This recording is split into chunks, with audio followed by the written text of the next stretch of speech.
Here the first topic is the teaching, and the next one is the learning characteristics, factors affecting teaching, methods of teaching, teaching support system, and the evaluation system. So all these are all the topics of the first unit, that is the teaching aptitude. And in this video, we are going to see the first part, that is the teaching. Okay. So first we will see what are the subtopics are there in this teaching topic: concept of teaching, objectives of teaching, levels of teaching, and characteristics and basic requirements of the teaching. Right. So these are all the subtopics of the first topic, that is the teaching in the first unit. So before going into the concept of teaching, first we will see what is the aims of the teaching.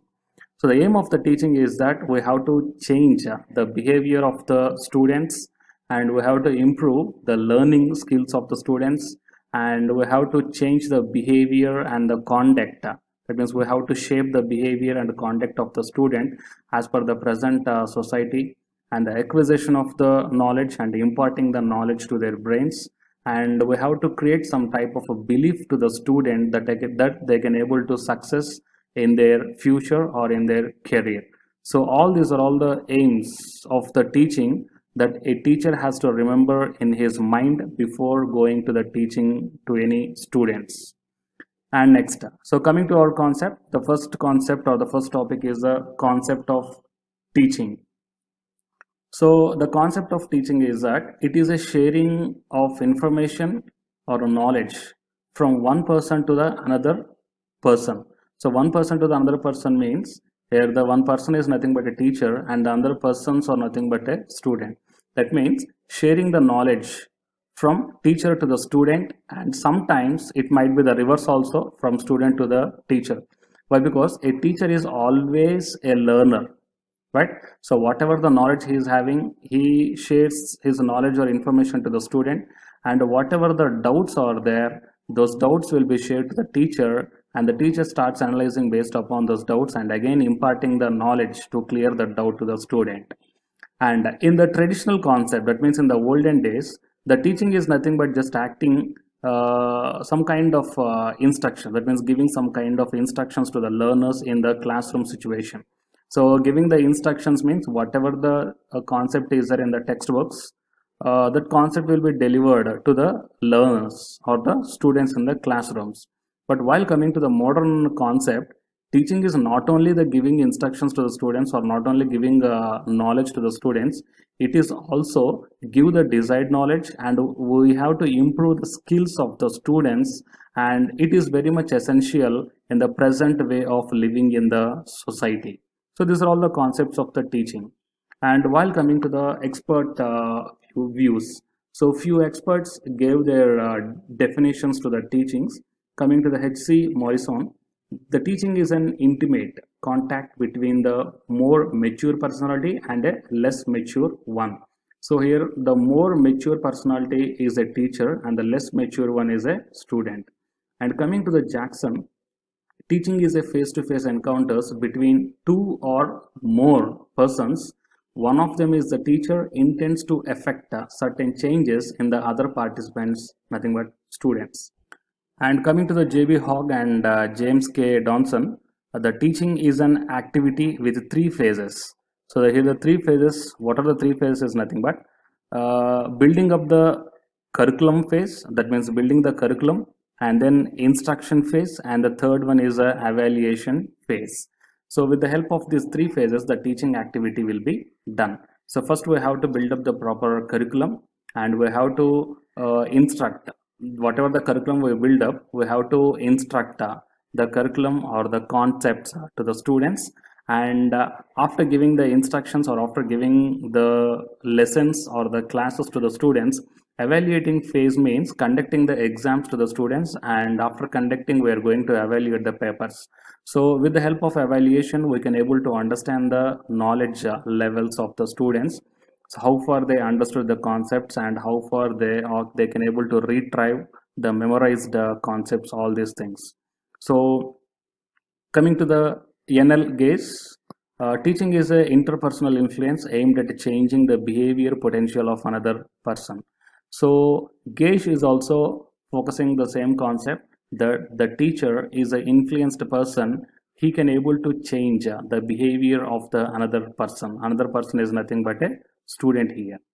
Next, clerk. So the teaching refers to activities that are designed and performed to produce in the student's behavior. So most of the experts view is that teaching is nothing but a changing the behavior of the students such that they can able to cope up in their future in a better way. Coming to the Smith, the teaching is a system of actions intended to produce learning process. Next, coming to the objectives of teaching. So it is the second concept. The objectives of the teaching is nothing but desired changes in the people. That means we have to bring some required or the desired changes in the students by giving proper instructions and by our way of teaching and all these things. And we have to shape the behavior and conduct of the students. So acquisition of the knowledge, and we have to improve the learning skills of the students.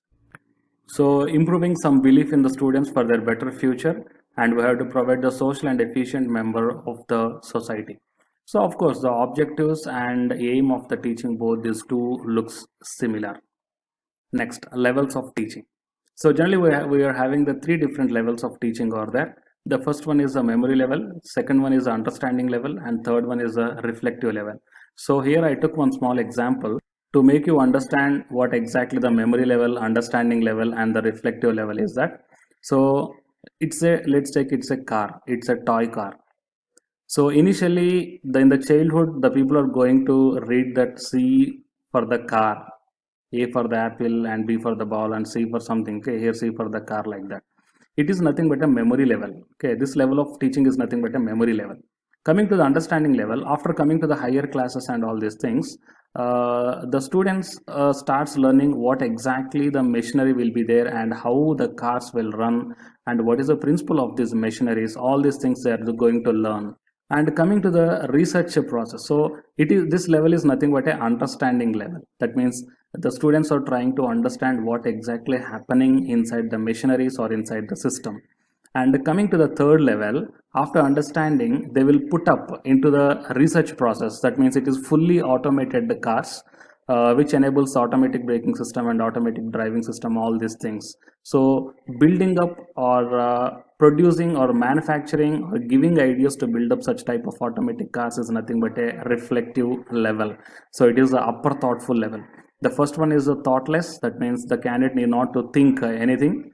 And the next one is a thoughtful teaching. That means we have to teach the students in order to make them understand what exactly the process is and how the systems are working within the machine, like that. And the third one is a reflective. So reflective is the upper thoughtful level.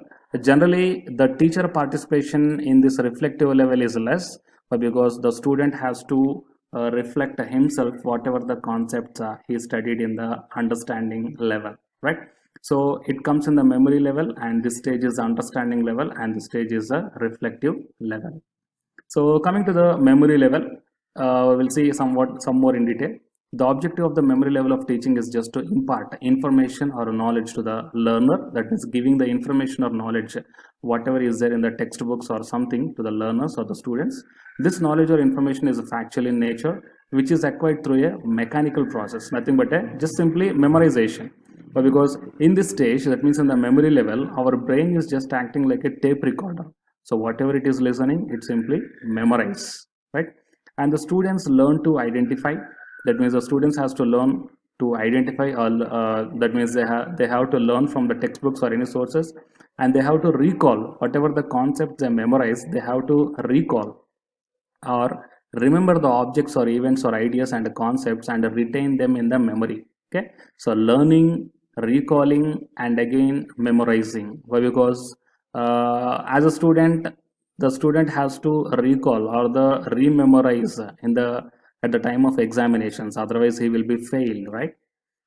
So these are all the different things. It is the first stage of that means the memory level is the first stage of teaching to get factual information. It is very useful for the students in the lower classes only, because of their intellect is under development and they have a rote memory. And teacher dominated methods, generally the teacher dominated methods in this memory level is drills, reviews, revisions, and asking the questions such that the student can memorize the learned things again and again. The evaluation system mainly includes oral, written, and essay type examinations. Memory level teaching acts as a first step for understanding and the reflective level of teaching. It is a prerequisite for the understanding level of teaching. And coming to the advantages of this memory level teaching is it is useful only for the young children's and acquisition of facts, information of models and structures they are going to get. It helps students to learn the new concepts and useful for the slow learners, and it is a basic for the understanding and reflective level of teaching. Coming to the disadvantages for higher class students, the memory level understands, so the memory level teaching it's not workable, and the dominance of teacher, that means in the MLT, that is memory level teaching, the teacher will be the dominant part and very less interaction in the classroom, but because the teacher keeps on teaching and the students keeps on listening, there is no room for creativity in the students. Coming to the understanding level, understanding means comprehending, that means analyzing, to grasp and to have the knowledge to learn, to interpret and to infer, etc. So it is memory plus insight. That means it is just going beyond the memorizing. Okay, it is not only the memorizing, it is just beyond the memorizing, and it focuses on the mastery of the subject. So once if you start understanding the concepts, whatever we are learning or memorizing, then we will become the master in the subject. It makes people understand the generalizations, principles, and what exactly the facts. It provides more and more opportunities for the students to develop the intellectual behavior. So for the intellectual behavior and for the creativity knowledge, this understanding level plays a very vital role in the students. And coming to the merits of this ULT, that is understanding level teaching, effective learning, development of different abilities, and effective classroom interaction. So because whenever the student starts understanding the concepts, he will raise the doubts to the teachers. Then automatically the interaction will happen between the students and the teachers. Coming to the demerits, less emphasis on the intrinsic motivation and no individualizing learning, and it is completely the teacher centered. So completely teacher centered means it depends upon the way of students we are dealing with. Why? Because understanding levels will be less out of the 100% of the students. So most of the times here, whatever the teacher is telling in the understanding level of teaching, then automatically to less number of students out of the 100% it may reach, right? So these are all the demerits. And coming to the reflective level. So reflective level is the highest level of teaching learning activity. The students are assumed to adopt some type of research to solve the problem. So in this reflective level, they will first memorize one concept and they will understand that concept, and after memorizing and understanding, they will try to apply that concept to any one problems, right? So just like in our UGC NET exam also, if any some problems are given, then we have to memorize the formulas. So whatever the formulas we memorized, we have to understand that formula. So if you understand that formula, then only you can able to apply some modified formula to the problem. Then only you can able to solve the problems.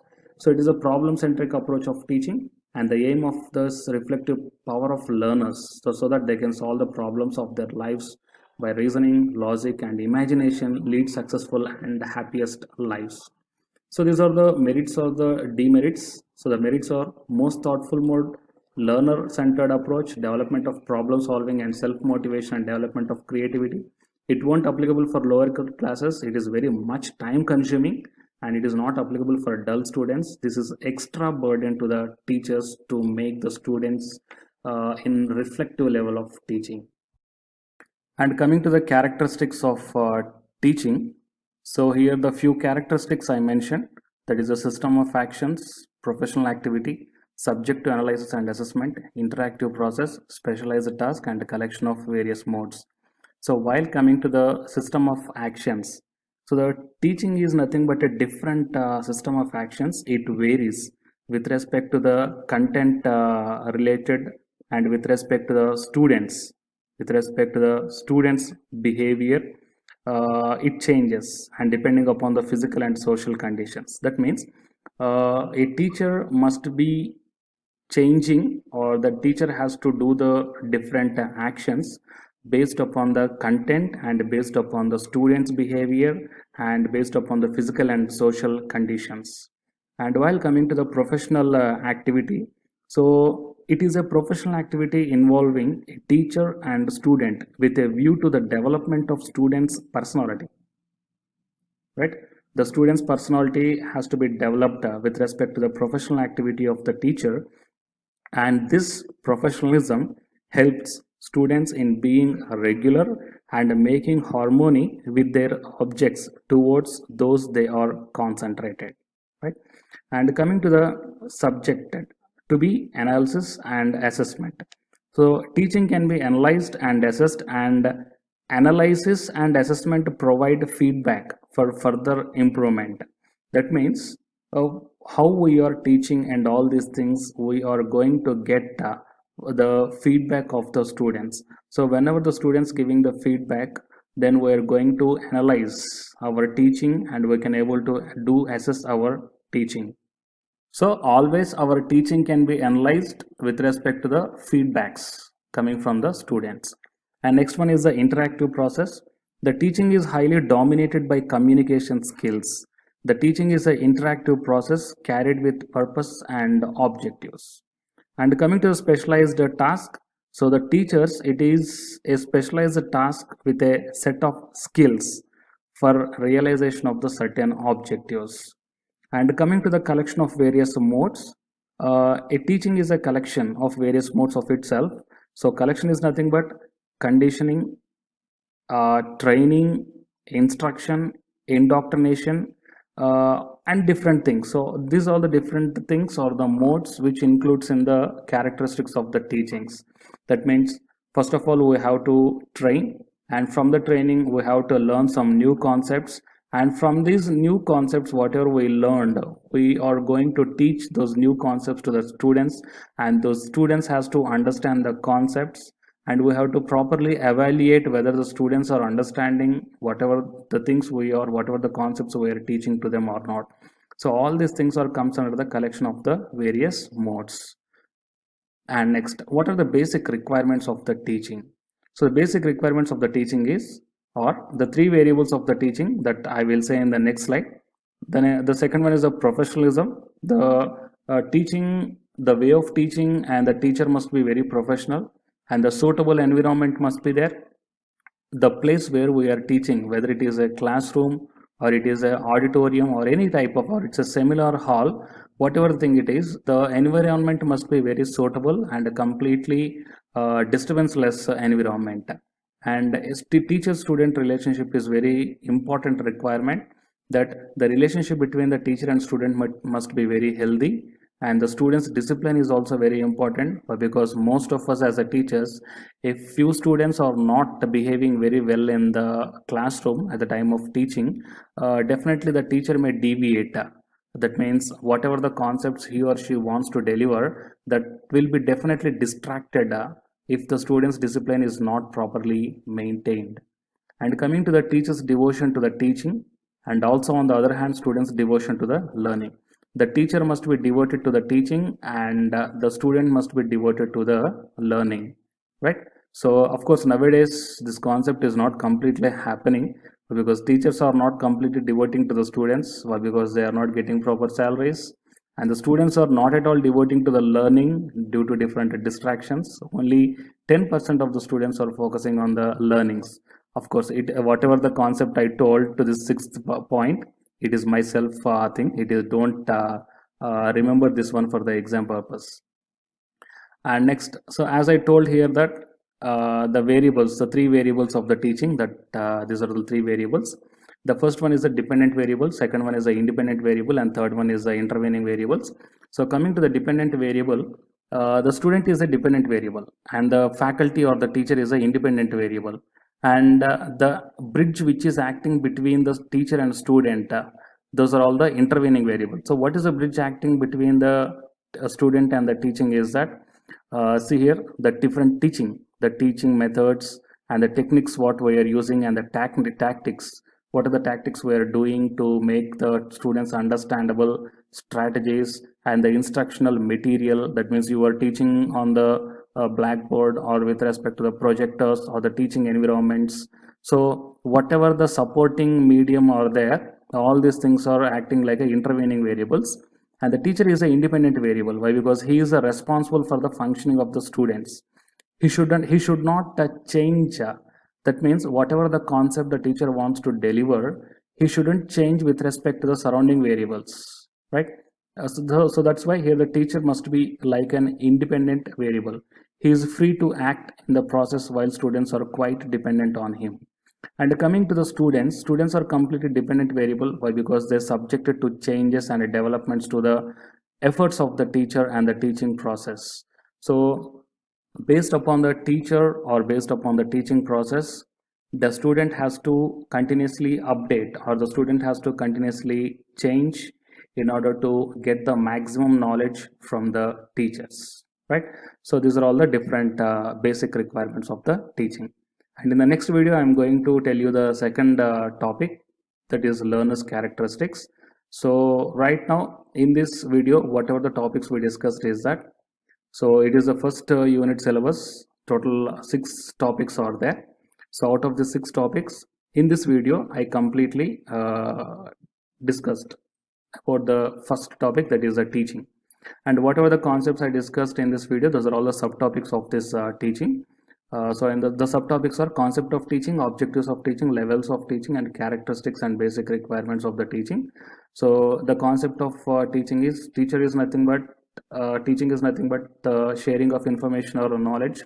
In the olden days, it's just only whatever the concept is in the textbook, we're just delivering to the students.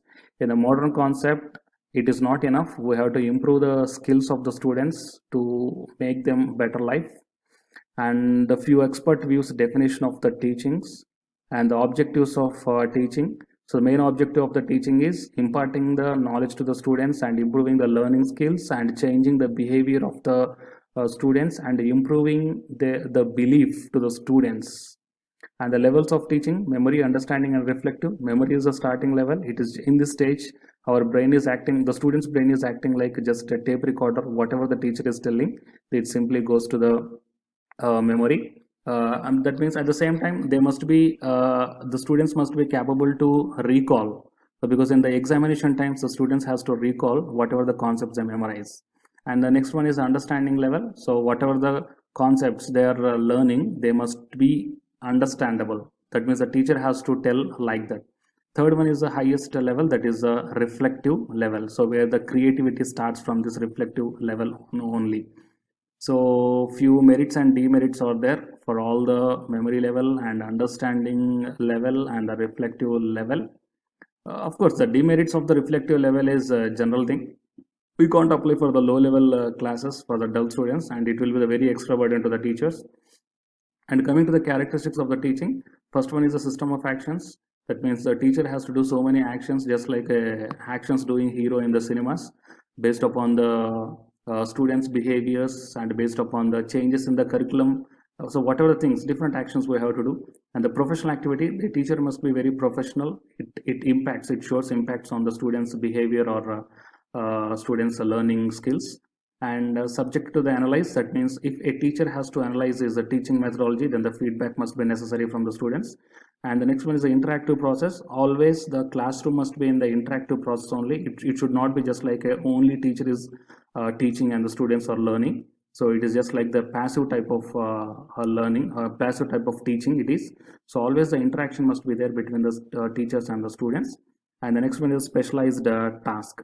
So specialized task means here the teacher has to do the different tasks to improve the skills of the students. And collection of various modes. Various modes means just like taking the training, and whatever the training we took, we have to learn them, and after learning we have to impart that updated knowledge to the students and make them understand. So all these different things will be comes under the characteristics of the teaching. And the basic requirements of the teaching are first 3 variables of teaching, that is dependent. Here the student is dependent and the teacher is independent, and whatever the methodologies and the strategies we are using to make the students understand, all these are comes under the intervening variables. And the professionalism has to be maintained. Suitable environment must be there, teacher student relationship and all the interaction. Students discipline also must be there, and the teachers has to be devoted to the teaching, and the students has to be devoted to the learning, right? So it is a summary of this video, and in the next video we are going to see the learners characteristics. So it is a video, and final thing is subscribe the channel, and after subscribing please share to the candidates, to your friends or colleagues who are preparing for the UGC NET exam. Thank you. Hi, my name is Ashwini Kumar and welcome to my channel. So before going into the main content of the video, here one announcement to the NTA UGC NET exam aspirants, and if you are not belonging to this category, then you may skip this announcement. So the candidates who are preparing for the UGC NET exam, then the free live classes are providing in the Unacademy platform. So the candidates who belongs to these subjects, the commerce, computer science, education, history, English, Hindi, geography, economics, labor, welfare, psychology, home science, environmental science, electronic science, philosophy, public administration, law, management, political science, and sociology, and including this one, the general paper, that is teaching and research aptitude. So the candidates who belongs to these subjects, you are going to get the free live classes in the Unacademy platform. So to avail this one, you have to install the Unacademy learning app, that I am providing the link in the description box of this video, and also along with that link I am providing my WhatsApp number in the description box of this video, and the subscription also. So here the free classes and the paid classes, both these two are provided by the Unacademy. So the free classes you can able to access freely, provided by the educator regarding to particular subject. And if you want to take the plus course, the plus course means the complete syllabus of your subject is going to be covered clearly with live classes, and your doubts will be cleared in the doubt clarifying session. And here these are the different subscription plans are provided for the plus classes: 1 month, 3 months, 6 months, 12 months, and the 24 months. So out of these plans you may take any one of the plan based upon your requirement, and if you are using this code Ashwini K, then you are going to get the 10% discount on any one of these subscription plans.